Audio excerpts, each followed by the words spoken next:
Hi, everyone. Welcome to Living Wisdom and Dharma World. Today, we're diving into a really fascinating story, one that bridges cutting-edge science with deep spiritual insight. It's about Federico Faggin, a brilliant physicist and inventor who helped bring us the microprocessor, yep, the brain of your computer and smartphone. But later in life, he turned inward and started exploring one of the biggest questions there is. What is consciousness? And along the way, his discoveries start echoing some of the deepest insights of the Buddha himself.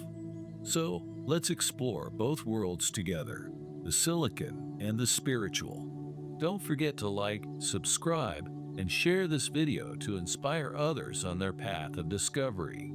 Share your thoughts in the comments below. Your reflections may spark meaningful conversations and mutual growth. Together, let's explore our exploration. Who exactly is Federico Faggin? Okay, let's start with the basics. Federico Faggin is an Italian-American physicist and engineer, most famous for designing the Intel 4004, the first commercial microprocessor ever made back in 1971. That little chip literally sparked the entire digital revolution. Without it, no laptops, no smartphones, no internet as we know it. He didn't stop there. He helped develop several generations of microprocessors and co-founded a bunch of high-tech companies. So you could say he's one of the grandfathers of modern computing. Now, here's where it gets interesting. After decades of tech innovation, Faggin took a sharp turn. He started asking much deeper questions, not about machines, but about us, about consciousness, about the inner world. Sound familiar? Yeah, it kind of mirrors the Buddha's life, doesn't it? Born into a world of luxury and success, Siddhartha Gautama eventually left it all behind to seek truth beyond the material. In both stories, there's a shift from the outer world to the inner. So what pulled him toward consciousness? After years in the tech industry, Faggin began to feel that something essential was missing. He realized that even though we could build incredible machines, we still didn't understand the most fundamental mystery of all. What is it that is aware of the world? What is this I that experiences thought, emotion, color, and meaning? That curiosity led him to found the Faggin Foundation in 2011, which supports scientific research into the nature of consciousness. He wanted to explore the subjective side of experience, not just objective data. His big insight? That consciousness isn't a byproduct of the brain. It's not something neurons just accidentally generate. In fact, he began to believe that consciousness is fundamental, more primary than matter itself. This lines up perfectly with the Buddha's teaching that mind comes first.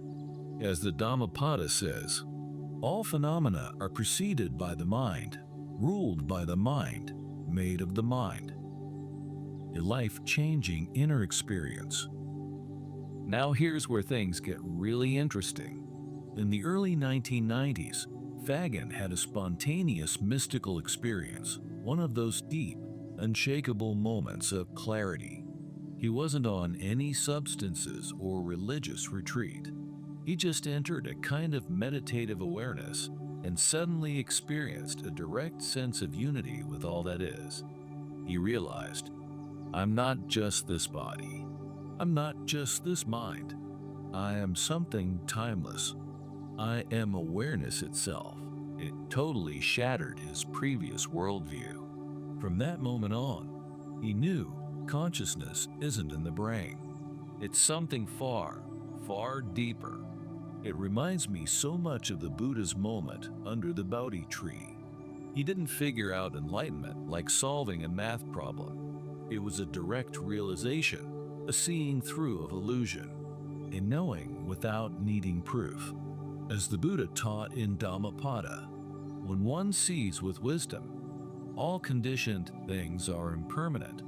one turns away from suffering. This is the path to purification. How did this change his life?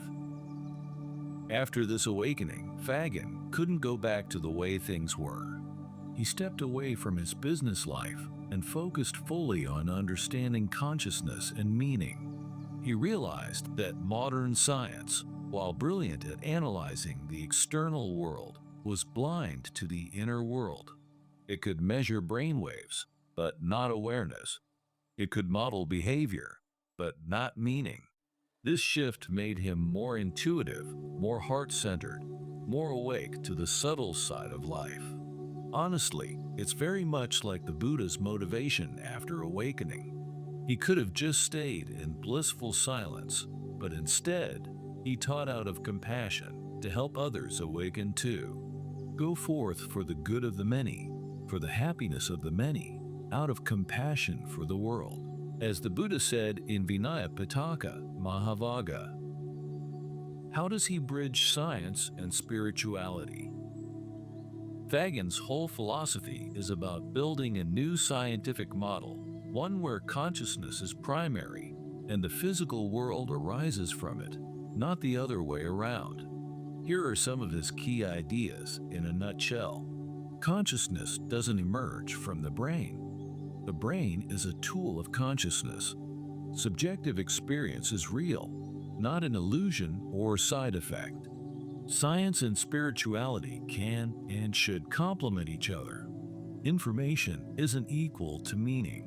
You can process data without understanding, but consciousness brings meaning. Evolution isn't just random mutation, it's guided by the creative intelligence of consciousness itself. You can hear Buddhist echoes here, especially in teachings like dependent origination, which shows how everything arises from conditions, especially mental ones. It's not just atoms bumping around, it's about mind, volition, perception. As the Buddha says in Patichissamuppada, Samyutta Nikaya, with mind and body as condition, contact arises. With contact as condition, feeling arises. From digital to divine. So, when you step back and look at it, Federico Faggin's story isn't just a tech biography. It's a spiritual journey. A man who helped create the digital world later turned around and said, "Wait, we are not machines." He realized we're something more, something deeper, aware, interconnected, sacred. We are not machines. We are aware beings, part of a conscious, creative universe, says Federico Faggin. And in that, he's saying something the Buddha also taught 2,600 years ago in Rohitassa Sutta, Samyutta Nikaya 2.26. Within this very body, 6 feet in length, with perception and mind, is the world, the origin of the world, the cessation of the world, and the path leading to the cessation of the world. Final thoughts. Federico Faggin shows us something beautiful. Even the most scientific minds can awaken to mystery. Even the architects of our digital world can return to the ancient wisdom of direct experience. And maybe that's what we all need, a new kind of fusion. A path that honors both the clarity of science and the depth of spirit. Maybe the next big frontier isn't artificial intelligence. It's awakening the natural intelligence that's already within us. If you found this helpful, don't forget to like, subscribe, and share. Feel free to leave a comment sharing the insights you gained. Your reflections may inspire and enlighten others on their own paths. Wishing you peace, happiness, and well-being.